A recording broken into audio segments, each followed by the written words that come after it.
I finished watching Marvel Zombies, and this is the only review you're gonna need to hear. Sum it up, this show was a letdown because I felt like this show could have had way more potential than what it gave us. Think about it, Marvel Zombies. When you think of that, your mind will, start fluttering and start thinking of certain ideas and what could possibly happen. None of that's what happened in the show.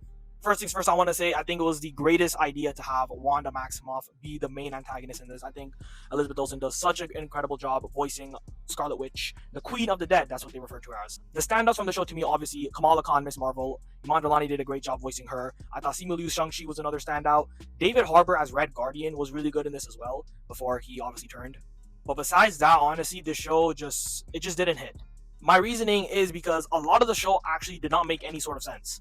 You guys can read this if you want, but it basically is this scene in the show. So we are picking up in 2018. This is when the whole virus started, right? And it's right before the events of Infinity War. How the hell did the Mandarin pull up to New York City that fast with the 10 rings, mind you? Mind you, he had the 10 rings. And he just did not showcase any sort of talent that he had in Shang-Chi the Legend of the 10 Rings.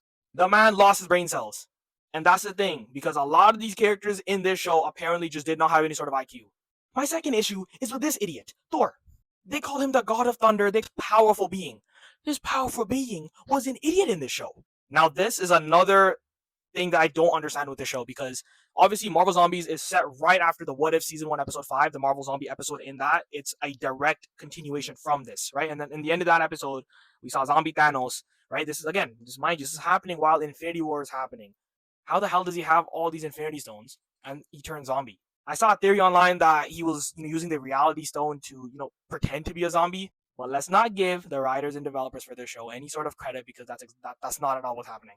And then with this whole revelation of Zombie Thanos, right, we pick right back up with Spider-Man, Black Panther, and the head of Ant-Man.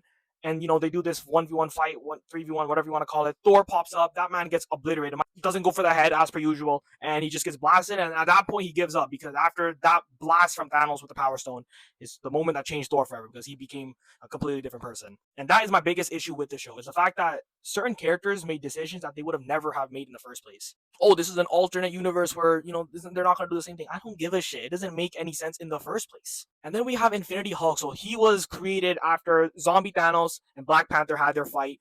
Black Panther realized he had to kill Thanos because he acquired all 6 stones, right? They had the Mind Stone at that point. They lost it. He got all 6. They were going to get cooked. So they basically had to have Hulk absorb all the radiation, right? Gamma radiation. Like he said before. I was made for this.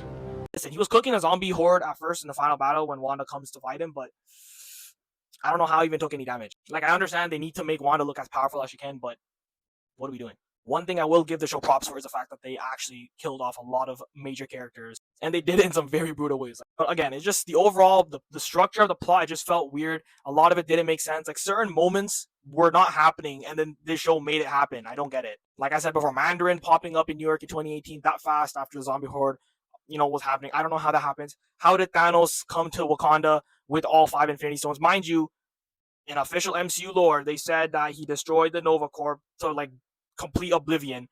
But then the Nova Corps are currently watching Earth. They don't want anyone from Earth leaving the atmosphere and infecting the rest of the universe. I thought, how did Thanos get the Power Stone? Did the man just walk in and just say, hey, let me take the power? No, of course not. I don't get it. Overall, though, the show was not that bad. It was decent. It wasn't something that's completely off the charts, amazing, or just horrible. It was okay. My official Ready rating, I am going to give this a 6.9 out of 10.